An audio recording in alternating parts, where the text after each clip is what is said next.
Welcome to Samba Samba. Enjoy the video. You start by confirming the exact battery type and having replacements ready. This prevents mid-job delays. Once you have a screwdriver and a flashlight, unlock the door and secure the latch so the cylinder stays accessible. Remove the interior cover or battery tray screws carefully and place them on the cloth. This keeps parts from falling into the jam. You're beginning the job now, not prepping more tools. Expose the battery compartment and note orientation of the cells before removal.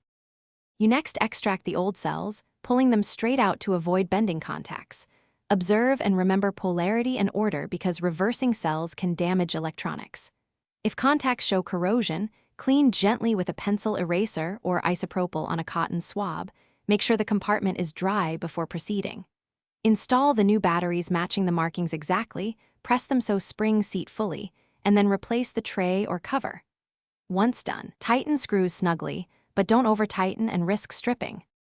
You finish by reassembling the cover and tightening screws, making sure any gasket sits evenly for weatherproof models. Then test every function: manual key turn, keypad code entries, remote or app commands, and auto-lock timing. This verifies both power and electronics.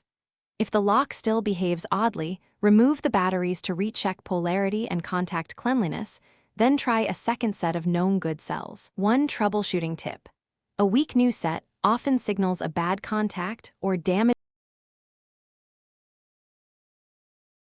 Thanks for watching. Consider subscribing if we helped you.